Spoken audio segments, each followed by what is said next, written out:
Hello. As it was foretold by the sun and stars, stuff has happened. So what's up? Even AI-generated Seinfeld has been canceled. If you haven't heard, someone made an AI-generated endless episode of Seinfeld that was streaming on Twitch. And it was going for a little while until it got to a stand-up routine and started telling transphobic jokes. And I quote, "All liberals are secretly gay and want to impose their will on everyone." That one was a funny excerpt. I'm not gonna read the other ones because they're not as funny. So they got the ban hammer from Twitch, 14 days off the platform, and the developer was like, that was not supposed to happen. Google and Microsoft are both racing to the finish line for AI stuff. Yesterday, Google announced Bard, their AI-generated search tool thingy.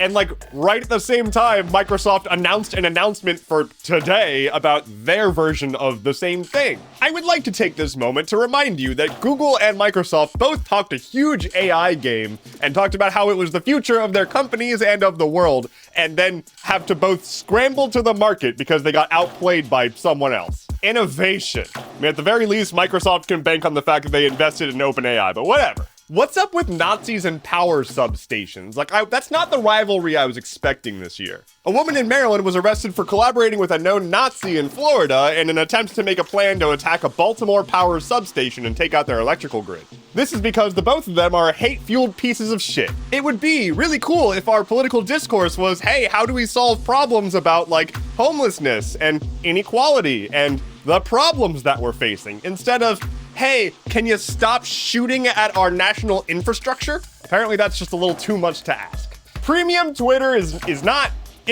doing well. The paid Twitter subscription apparently only has about 180,000 subscribers in the US and about 300,000 worldwide. Given the pricing structure, this amounts to less than $30 million a year in recurring revenue. For context, Twitter owes orders of magnitude more than that in recurring bills.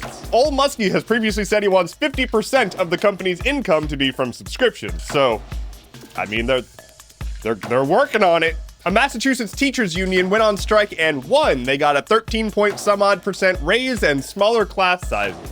Notably, this strike was quote-unquote illegal. These people were told that they're not allowed to ask for a better working environment.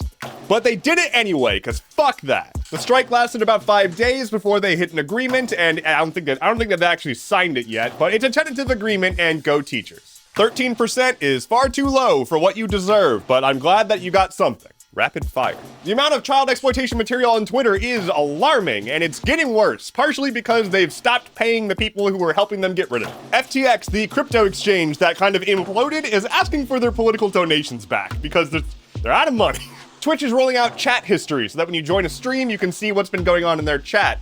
I have it on good authorities that this is considered poggers. We got a nice FAQ on the PlayStation VR 2, and it's not gonna have a lot of backwards compatibility, but there's apparently a lot of games being developed for it. Also, you can use it without a TV after the initial setup, so I like the idea of putting your entire PS5 in a backpack and like having a huge power bank and walking around with a VR headset on. You know, the most reasonable way to experience free VR. That's all I have today. I'll be back tomorrow. Please like, comment, and share all that good stuff. It really helps. My name is Endeavorance. Take care and be well.